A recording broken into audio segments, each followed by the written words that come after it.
ಎಲ್ಲರಿಗೂ ನಮಸ್ಕಾರ. ಸಿರಿ ಸ್ಟಡಿ ವ್ಲಾಗ್ಗೆ ನಿಮ್ಮೆಲ್ಲರಿಗೂ ಸ್ವಾಗತ.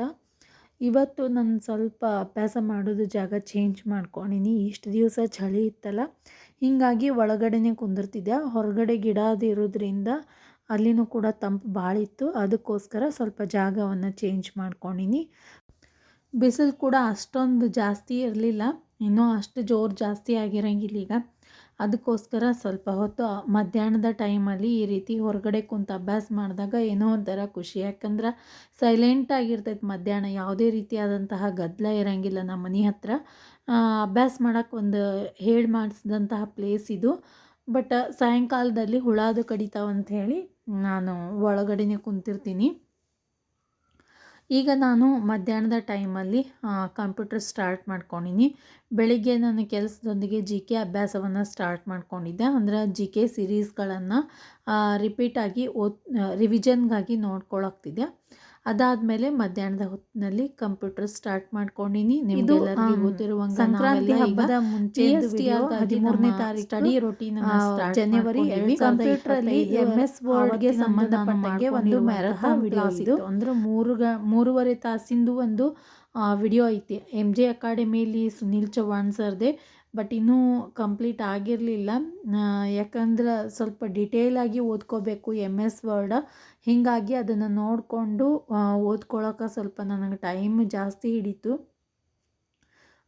ಅದೊಂದು ಮ್ಯಾರಥಾನ್ ಕ್ಲಾಸ್ ನನಗೆ ಒಂದು ವಾರ ಮೇಲೆ ಆಯಿತು. ಈಗ ಸ್ವಲ್ಪ ರಿಪೀಟ್ ಅದೇ ಕೇಳಕ್ಕೆ ಇನ್ನೂ ಹಾಕಲೇ ಇಲ್ಲ. ಜಾಸ್ತಿನೇ ಟೆಲಿಗ್ರಾಮಲ್ಲಿ ಕಮೆಂಟ್ಗಳಲ್ಲಿ ಸ್ವಲ್ಪ ಮನೆ ಕೆಲಸ ಕಮೆಂಟ್ ಮಾಡಿರ್ತೀರಿ, ಹೊರಗಡೆ ಒಂದು ಸ್ವಲ್ಪ ಕೆಲಸ ಮಾಡಿದರೆ ಅದಕ್ಕೋಸ್ಕರ ರಿಪ್ಲೈ ಮಧ್ಯದಲ್ಲಿ ಅಭ್ಯಾಸ ಮತ್ತು ಈ ವಿಡಿಯೋ PDF ಕಳಿಸ್ರಿ ಯಾವುದಕ್ಕೆ ಸಂಬಂಧಪಟ್ಟಂಗೆ ಫೋಟೋ ಹಾಕೋದು ಗೊತ್ತಾಗಲ್ಲ. ಬಹಳಷ್ಟು ಜನ ಟೆಲಿಗ್ರಾಮಲ್ಲಿ ಪ್ರೈವೇಟ್ ಆಗಿದ್ದು ಸೀರಿಯಲ್ ಆಗಿ ನಾನು ನೋಡಿ ಹಾಕಬೇಕು, ಅಲ್ಲಿನೂ ಕೂಡ ರಿಪ್ಲೈ ಮಾಡಿರ್ತೀನಿ. ಮತ್ತು ಫೋಟೋ ಕ್ಲಿಯರ್ ಆಗಿ ಬಂದಿರಲಿಲ್ಲ ಅಂದರೆ ಹೊಳ್ಳೆ ಮುಳ್ಳೆ ನೋಡಬೇಕು. ಹೀಗಾಗಿ ಅಕ್ಷರ ಕೂಡ ಕ್ಲಿಯರ್ ಕಾಣಕತ್ತಾವಿಲ್ಲ ಅಂತ ಒಂದು ಸರ್ತಿ ಚೆಕ್ ಮಾಡಿ ನೋಡಿ ಹಾಕಬೇಕು. ಈ ರೀತಿ ಎಲ್ಲ ಇರ್ತೈತಿ. ಪಟ್ನೆ ಹಾಕೋದು ಇರಂಗಿಲ್ಲ. ಅದಕ್ಕೋಸ್ಕರ ಸ್ವಲ್ಪ ಟೈಮ್ ಕೊಡ್ರಿ. ಇವತ್ತು ಹಾಕ್ತೀನಿ ನೈಟಲ್ಲಿ. ಈ ವಿಡಿಯೋ ಬಂದಮೇಲೆ ನೀವು ನೋಡ್ಬೋದು, ಹಾಕಿರ್ತೀನಿ ಟೆಲಿಗ್ರಾಮಲ್ಲಿ. ಯಾವುದಂದ್ರೆ ಕಂಪ್ಯೂಟ್ರಿಗೆ ಸಂಬಂಧಪಟ್ಟಂತಹ ನೋಟ್ಸನ್ನು ಹಾಕ್ತೀನಿ. ಜೊತೆಗೆ ಯಾರೋ ಸೈಕಾಲಜಿ ನೋಟ್ಸನ್ನು ಹಾಕ್ರಿ ಅಂತ ಕೇಳಾಕ್ತಿದ್ರು. ಟಾಪಿಕ್ ವೈಸ್ ಹಾಕ್ತೀನಿ. ಮೊದಲನೇ ಟಾಪಿಕ್ಕಿಂದ ಹಾಕಿರ್ತೀನಿ, ನೀವು ನೋಡ್ಕೋಬೋದು. ಅಷ್ಟೊಂದೇನು ನಾನು ನಿಮಗೆಲ್ಲರಿ ಭಾಳ ಇಂಪ್ರೆಸ್ ಆಗುವಂಗೆ ನೋಟ್ಸ್ ಬರ್ಕೊಂಡಿಲ್ಲ. ನನಗೆ ಯಾವ ರೀತಿಯಾಗಿ ಬೇಕೋ ಆ ರೀತಿ ಬರ್ಕೊಂಡಿನಿ. ಕೆಲವೊಂದಿಷ್ಟು ಜನ ಜಾಬಿಗೆ ಹೋಗ್ತೀವಿ, ಹೆಲ್ಪ್ ಆಗ್ತೈತಿ ನೀವು ನೋಟ್ಸ್ ಹಾಕಿದ್ರೆ ಅಂಥೇಳಿ ಭಾಳಷ್ಟು ಜನ ರಿಕ್ವೆಸ್ಟ್ ಮಾಡ್ಕೊಂಡಿರಿ. ಅದಕ್ಕೋಸ್ಕರ ಹಾಕ್ತೀನಿ. ಏನೇ ಪ್ರಾಬ್ಲಮ್ ಇದ್ದರೂ ಸ್ವಲ್ಪ ತಿದ್ದುಕೊಂಡು ಓದ್ಕೋಬೇಕು ನೀವು. ಯಾಕಂದ್ರೆ ನನಗೆ ಯಾವ ರೀತಿ ಬೇಕೋ ಆ ರೀತಿ ನೋಟ್ಸ್ ಮಾಡ್ಕೊಂಡಿರ್ತೀನಿ. ಅಷ್ಟೊಂದು ಪರ್ಫೆಕ್ಟ್ ಅಲ್ಲ ಅಂತ ನಾನು ಅನ್ಕೋತೀನಿ. ನಿಮಗೆ ಹೆಂಗೆ ಅನ್ನಿಸ್ತದೋ ನೋಡ್ಕೊರಿ. ಬಟ್ ನೀವು ಹೆಚ್ಚು ಓದಿ ನಿಮ್ಮ ಓನಾಗಿ ನೋಟ್ಸ್ ಮಾಡ್ಕೊಳ್ಳೋದು ತುಂಬಾ ಒಳ್ಳೆಯದು. ನನ್ನ ಅನುಭವದ ಪ್ರಕಾರ ನನಗಂತೂ ಬೇರೆಯವ್ರ ನೋಟ್ಸ್ ಓದಿ ಮತ್ತು ಅವರ ಓದೋದು ಒಟ್ಟು ಅಭ್ಯಾಸ ಇಲ್ಲ. ನನ್ನ ನೋಟ್ಸೇ ನಾನು ಈಗೇನು ಟಿ ಟಿಗೆಲ್ಲ ಬರೆದಿರುವಂತಹ ನೋಟ್ಸ್ನ ಮತ್ತು ಹೊಳ್ಳಿ ಓದೇ ಇಲ್ಲ. ಮತ್ತು ಹೊಸದನ್ನೇ ನೋಟ್ಸ್ ಮಾಡ್ಕೋತೀನಿ. ಒಬ್ಬೊಬ್ರದ್ದು ಒಂದೊಂದು ಥರ ಇರ್ತೈತಿ. ಎಲ್ಲರಿಗೂ ಅದೇ ರೀತಿ ಸೆಟ್ ಆಗಂಗಿಲ್ಲ. ಒಬ್ಬೊಬ್ಬರಿಗೆ ಬೇರೆಯವ್ರ ನೋಟ್ಸ್ ಮಾಡಿದ್ದು ಕೂಡ ಓದೋಕ್ಕೆ ಇಂಟ್ರೆಸ್ಟ್ ಬರ್ತೈತಿ, ತಿಳ್ಕೊತಾರೆ. ಬಟ್ ನನಗೆ ಆ ರೀತಿ ಇಲ್ಲ. ನಾನೇ ಮಾಡಬೇಕು, ನಾನೇ ಓದಬೇಕು, ನಾನೇ ಬರೀಬೇಕು, ಆ ರೀತಿ ನಂದು. ಮತ್ತು ನೀವು ಏನು ಓನ್ ನೋಟ್ಸ್ ಮಾಡ್ತಿರಲ್ಲ, ಅಲ್ಲಿ ನೀವು ಓದೋದ್ರ ಜೊತೆಗೆ ಅಲ್ಲಿ ರಿವಿಷನ್ ಕೂಡ ಆದಂಗೆ ಆಗ್ತೈತೆ ನೀವು ಬರೆಯೋದ್ರಿಂದ. ಆದಷ್ಟು ನೀವು ಓದಿ ನಿಮ್ಮ ನೋಟ್ಸನ್ನು ನೀವೇ ಮಾಡ್ಕೊರಿ. ಯಾವುದು ಇಂಪಾರ್ಟೆಂಟ್ ನೋಟ್ಸನ್ನು ಪಾಯಿಂಟ್ ಅನ್ನಿಸ್ತೈತಿ ಅಂದ್ರೆ ನಿಮಗೆ ಹೆಚ್ಚು ನೆನಪಿಡಬೇಕಾದಂತಹ ವಿಷಯವನ್ನು ನೀವೇ ಬರ್ಕೊಂಡ್ರೆ ಒಳ್ಳೆಯದು ಅಂತ ನನ್ನ ಅಭಿಪ್ರಾಯ. ನಾನು ಹೇಳಿದ ಅರ್ಥ ನನ್ನ ನೋಟ್ಸನ್ನು ಕಳಿಸಲ್ಲ ಅಥವಾ ಕಳಿಸ್ಬಾರ್ದು ಅಂತಲ್ಲ. ಹೆಚ್ಚು ನಿಮಗೆ ಯೂಸ್ ಆಗ್ತೈತಿ ನೀವು ಮಾಡ್ಕೊಳ್ಳೋದ್ರಿಂದ, ನೀವೇ ಓನ್ ನೋಟ್ಸ್ ಮಾಡ್ಕೊಳ್ಳೋದ್ರಿಂದ ಅಂತ ನನ್ನ ಅಭಿಪ್ರಾಯ. ಅದಾದಮೇಲೆ ಈಗ ನಾನು ತಗೊಂಡಿರುವಂತಹ ವಿಷಯ ಸಾಯಂಕಾಲದ ಸಮಯದಲ್ಲಿ ಸೈನ್ಸ್ ತೊಗೊಂಡಿನಿ 10ದ್ದು. ಇನ್ನೂ ಕಂಪ್ಲೀಟ್ ಆಗಕತ್ತೇ ಇಲ್ಲ, ಯಾಕೋ ಮುಂದೆ ಸಾಗಕತ್ತೇ ಇಲ್ಲ ಇದು. ನಾನು ಭಾಗ 1 ಮುಗಿಸಿ ಇನ್ನು 6th ಕ್ಲಾಸಿಂದ ರಿವಿಷನ್ ಸ್ಟಾರ್ಟ್ ಮಾಡಬೇಕು ಅಂತ ಅಂದ್ಕೊಂಡಿನಿ. ಯಾಕಂದ್ರೆ ಸ್ವಲ್ಪ ಬೋರ್ ಅನಿಸ್ತಾಗ್ತೈತಿ ನೋಟ್ಸ್ ಮಾಡ್ಕೊಳ್ಳೋದಕ್ಕೆ. ಒಂದಿಷ್ಟು ದಿವಸ 6th ರಿವಿಷನ್ 5th ಅಥವಾ 6th ರಿವಿಷನನ್ನು ಸ್ಟಾರ್ಟ್ ಮಾಡಿಕೊಂಡು ಕೆಲವೊಂದಿಷ್ಟು ದಿವಸ ಹೋದಾದಮೇಲೆ ಮತ್ತು ಭಾಗ 2 10th ಭಾಗ 2 ನೋಟ್ಸ್ ಮಾಡ್ಕೊಳ್ಳೋದಕ್ಕೆ ಪ್ರಾರಂಭ ಮಾಡ್ತೀನಿ. ನಾನು ಲಾಸ್ಟ್ ಯಾವ ಚಾಪ್ಟ್ರದ್ದು PDF ನೋಟ್ಸ್ ಹಾಕೀನಿ ಅಂಥೇಳಿ ನನಗೆ ನೆನಪಿಲ್ಲ. ಪ್ಲೀಸ್ ಕಮೆಂಟ್ ಸೆಕ್ಷನ್ ಒಳಗೆ ತಿಳಿಸ್ರಿ. ಟೆಲಿಗ್ರಾಮಲ್ಲಿ ಹಾಕೀನಿ, ಬಟ್ ಎಷ್ಟು ಹಾಕಿನೋ ಗೊತ್ತಿಲ್ಲ. ಇಲ್ಲಾಂದ್ರೆ ನಾನೇ ಚೆಕ್ ಮಾಡಿಕೊಂಡು ನೆಕ್ಸ್ಟ್ ಲೆಸನ್ದು PDF ಹಾಕ್ತೀನಿ. ಶಿಕ್ಷಕರ ನೇಮಕಾತಿ ಅಧಿಸೂಚನೆ ಯಾವಾಗ ಬೇಕಾದರೂ ಆಗಲಿ ನಮ್ಮ ಅಭ್ಯಾಸವನ್ನು ಕಂಟಿನ್ಯೂ ಆಗಿ ಇಟ್ಕೊಳ್ಳೋಣ. ಇನ್ನೊಂದು 2-3 ದಿವಸದಲ್ಲಿ ಕೋರ್ಟ್ ಹಿಯರಿಂಗ್ ಮುಗಿದಾದ್ಮೇಲೆ C&R ರೂಲ್ ಬಿಡುಗಡೆ ಮಾಡ್ಬೋದು. ಅದನ್ನು ನೋಡಿಕೊಂಡು ಇನ್ನಷ್ಟು ನಾವು ನಮ್ಮ ಸಿದ್ಧತೆಯನ್ನು ಮಾಡ್ಕೊಳ್ಳೋಣ. ಇನ್ನೂ ಹೆಚ್ಚು ಸಿದ್ಧತೆಯನ್ನು ಮಾಡ್ಕೊಳ್ಳೋಣ. ಅಲ್ಲಿವರೆಗೂ ಸ್ವಲ್ಪ ಸ್ವಿಂಗಿಂಗ್ ಇರ್ತೈತೆ, ಅಂದ್ರೆ ಮಾಡಬೇಕೋ ಬೇಡ, ಓದಬೇಕೋ ಬೇಡ ಅಂಥೇಳಿ.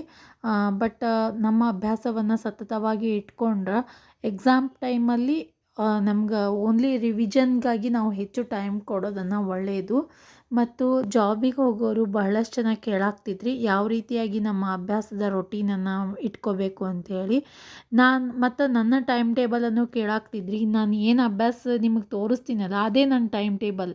ಬೆಳಿಗ್ಗೆ ನನ್ನ ಕೆಲಸದೊಂದಿಗೆ ಅಭ್ಯಾಸ ಸ್ಟಾರ್ಟ್ ಮಾಡ್ಕೋತೀನಿ. ಮಧ್ಯಾಹ್ನದ ಟೈಮಲ್ಲಿ 2 ಗಂಟೆ ಅಥವಾ 2:30 ಸ್ಟಾರ್ಟ್ ಮಾಡಿದ್ದು 4:30 ತನಕ ಮಾಡ್ತೀನಿ. 4:30 ಅಟ್ಲೀಸ್ಟ್ 2:30 4:30 ತನಕ ಕುಂತಿರ್ತೀನಿ. ಅಪ್ ಟು 5 o'clock ತನಕ ಒಮ್ಮೊಮ್ಮೆ ಕೂಡ್ತೀನಿ. ಅದಾದಮೇಲೆ ಸಾಯಂಕಾಲ 6:30 ಸ್ಟಾರ್ಟ್ ಮಾಡಿದ್ದು 9:30 ತನಕ ಮಾಡ್ತೀನಿ. ಸ್ವಲ್ಪ ನಡು ರೆಸ್ಟ್ ತೊಗೊಂಡು ಓವರ್ ನೈಟ್ ಒಂದು ಸ್ವಲ್ಪ ಮಾಡ್ತೀನಿ. ಈ ರೀತಿಯಾಗಿ ನನ್ನ ರೊಟೀನ್ ಐತಿ. ಒಂದೊಂದು ಸರ್ತಿ ಯಾವುದಾದ್ರೂ ಸ್ಕಿಪ್ ಆಗ್ಬೋದು. ಅಂದ್ರೆ ಮಧ್ಯಾಹ್ನದ ಟೈಮಲ್ಲಿ ಯಾವಾಗಲಾದರೂ ರೆಗ್ಯುಲರ್ ಆಗಿ ಇಲ್ಲ, ಏನಾದರೂ ಕೆಲಸ ಇತ್ತು ಅಂದ್ರೆ ಸ್ಕಿಪ್ ಮಾಡ್ಕೊಂಡಿರ್ತೀನಿ. ಬಟ್ ಇಷ್ಟು ಅಭ್ಯಾಸ ಮಾಡಿದರೆ ಸಾಕು ಅನ್ನಿಸ್ತೈತಿ. ಮಧ್ಯಾಹ್ನ ಒಂದು 2 ಗಂಟೆ ಆಗ್ತೈತಿ, ಸಂಜೆಗೆ ಒಂದು 2-3 ಗಂಟೆ, ಓವರ್ ನೈಟ್ 1ರಿಂದ 1:30 ಗಂಟೆ ಆದ್ರೂ ಅಟ್ಲೀಸ್ಟ್ ಅಷ್ಟಾದರೂ ಕುಂತಿರ್ತೀನಿ ಓವರ್ ನೈಟ್ ಅಭ್ಯಾಸಕ್ಕೆ ನಾನು. ಮತ್ತು ಜಾಬಿಗೆ ಹೋಗೋರ್ದು ಯಾವ ರೀತಿಯಾಗಿ ನಮ್ಮ ಟೈಮ್ ಟೇಬಲನ್ನು ಹಾಕೋಬೇಕು ಮ್ಯಾಮ್ ಅಂತ ಬಹಳಷ್ಟು ಜನ ಟೆಲಿಗ್ರಾಮಲ್ಲಿ ಭಾಳ ಜನ ಕಮೆಂಟ್ ಮಾಡಿರಿ.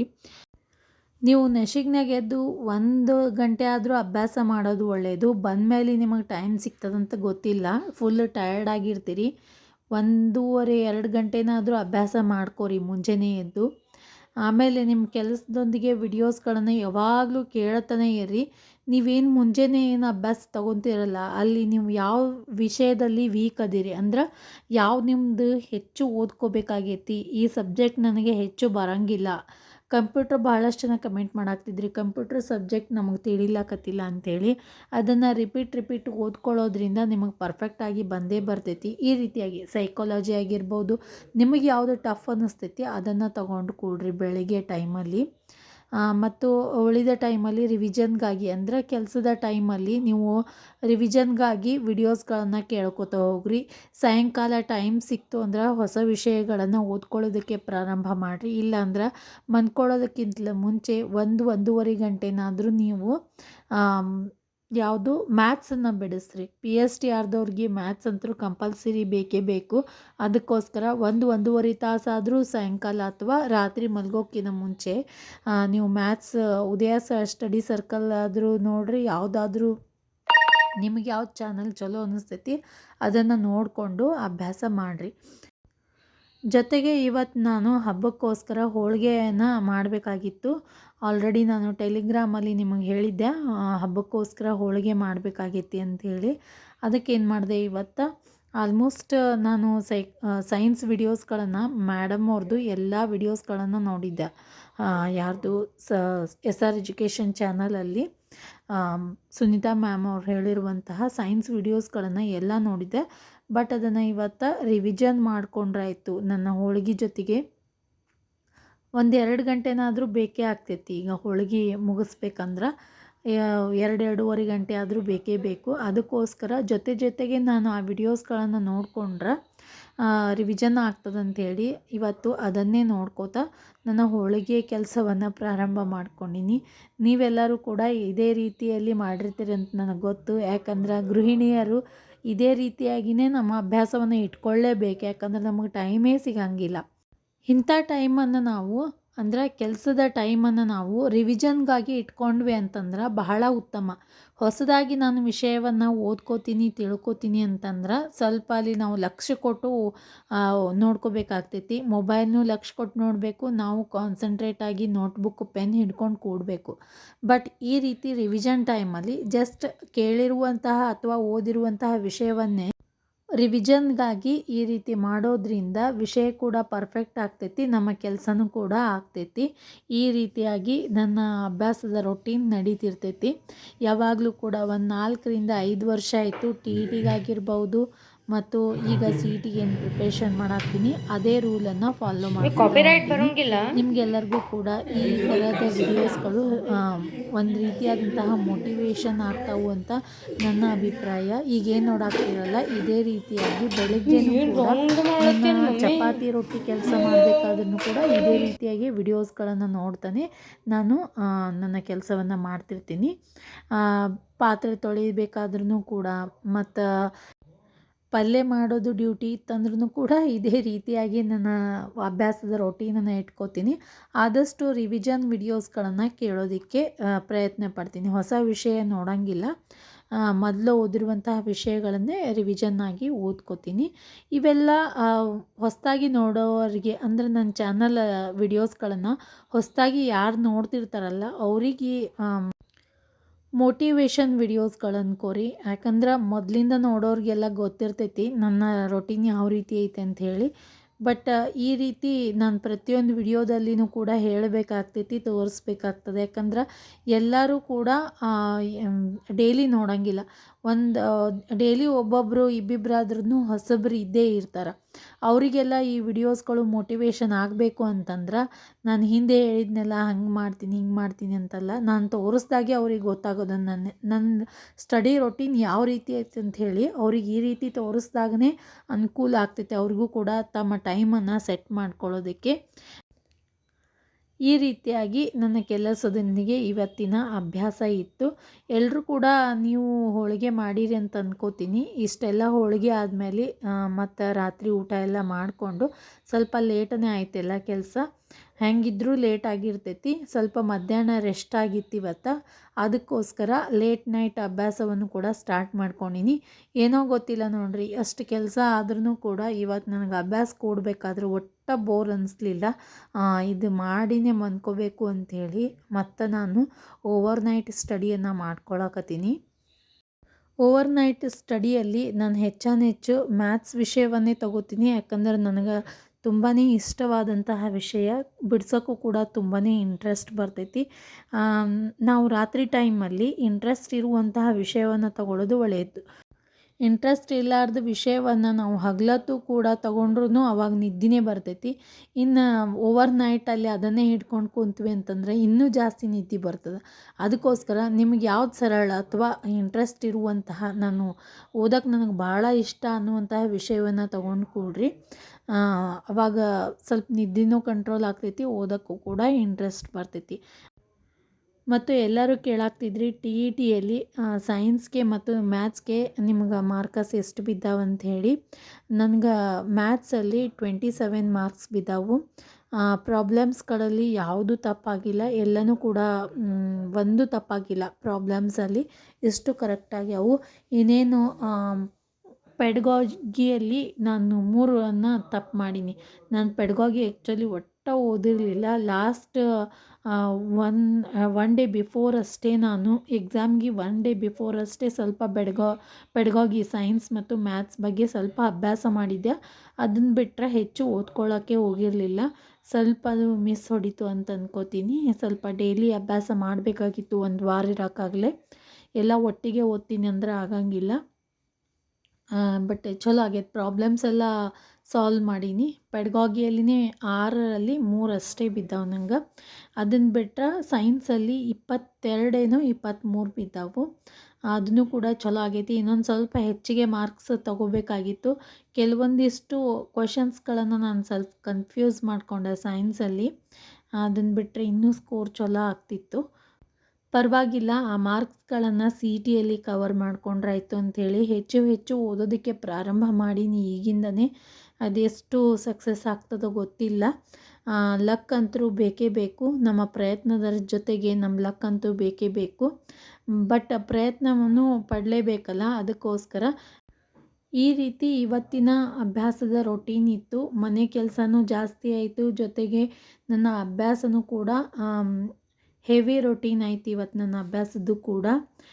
ಈ ವಿಡಿಯೋ ನಿಮಗೆಲ್ಲ ಇಷ್ಟ ಆಗ್ತೈತಿ ಅಂತ ಅಂದ್ಕೊಂಡಿನಿ. ಗೃಹಿಣಿಯರಿಗೆ ಒಂದು ರೀತಿಯಾದಂತಹ ಮೋಟಿವೇಶನ್ ಸಿಗ್ತೈತಿ ಅಂತ ಅಂದ್ಕೊಂಡಿನಿ. ನೀವು ಕೂಡ ನಿಮ್ಮ ವಾತಾವರಣಕ್ಕೆ ಅನುಕೂಲ ಮಾಡಿಕೊಂಡು ನಿಮ್ಮ ಅಭ್ಯಾಸವನ್ನು ಮಾಡ್ಕೋರಿ.